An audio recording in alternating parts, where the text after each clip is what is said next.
Some people collect statues, some people buy them, and then there's this. I decided it would be a good idea to print one, or more specifically 7. Not just any statue, but a telepathic alien who can phase through walls, read minds, and apparently judge your painting skills. Said I, sarcastically. Because here's the thing about 3D printing something like Martian Manhunter. You're not just building a statue, you're inheriting every tiny decision your printer has ever made, including the questionable ones. It was Mardi Gras. I never drank vodka before, and I was out of beads. But then, slowly, something happens. It starts to look less like plastic and more like potential. And that's where things get dangerous, because now I have to paint him. Welcome back, collectors, and thanks for tuning in. Well, we are officially well underway with phase 2 of the printing and painting copyright infringement campaign. For legal reasons, this and all other pieces are for educational purposes only and will be destroyed shortly after. Martian Manhunter isn't loud. He's not flashy. He's not even trying to impress you. He's the guy in the room who already knows what you're thinking and chooses not to say anything, which is terrifying and also probably what my wife thinks and says when I buy another statue. I just can't help myself when I see an opportunity though. I swoop in like a sexual predator. And so this is where reality sets in. 3D printing isn't just print and go. It's print, sand, question your life choices, sand, then prime, and then sand again.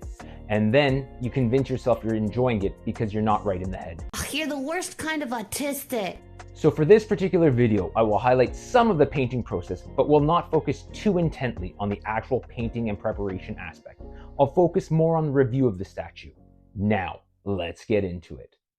So here we have the print assembled in all of his glory, about 29 inches tall and surprisingly heavy to keep him in an upright and balanced position.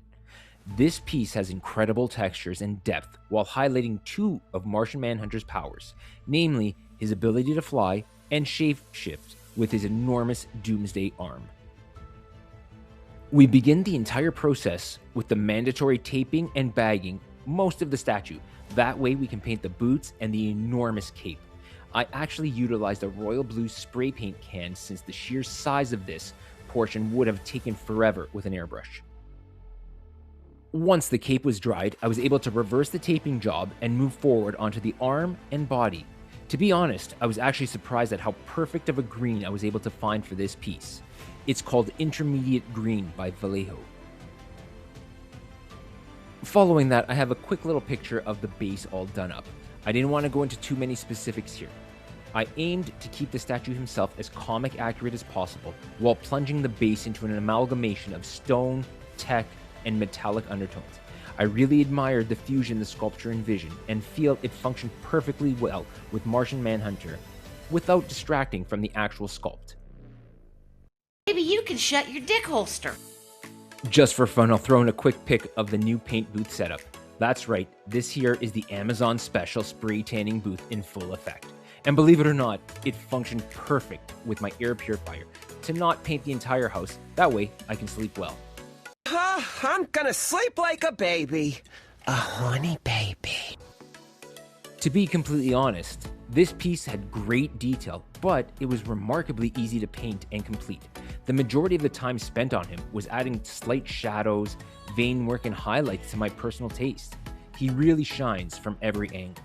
And the enormous cape on this guy really does have a level of personality all of its own. I have come here to chew bubblegum and kick ass. And I'm all out of bubblegum.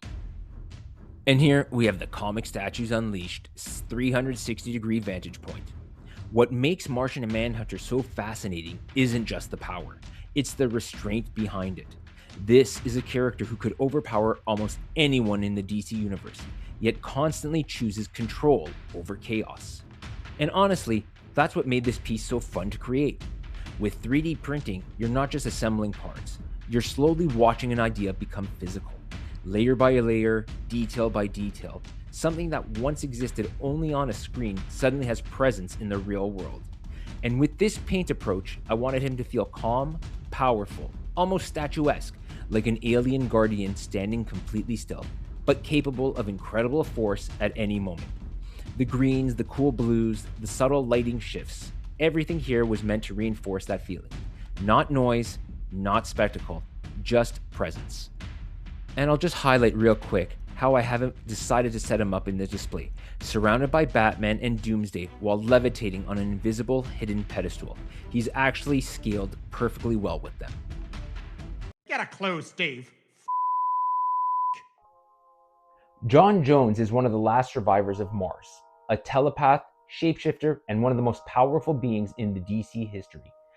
But despite all of the power, he's always felt isolated, quiet, observant, almost like he's standing slightly outside of the world around him. And honestly, I think that's why this statue works so well in person. It doesn't need exaggerated motion or chaos to command attention. It does it through posture, silhouette, and sheer presence. And bringing something like this to life through 3D printing and paint is one of the coolest parts of this hobby. Still no bitches. Watching raw pieces slowly transform into something that feels gallery worthy. That never really gets old. And honestly, this might be one of the most quietly powerful pieces I've added to the collection. Thanks so much for tuning in. I truly hope you enjoyed this review. Until we meet again, keep your passion for collecting alive and your love for superheroes soaring.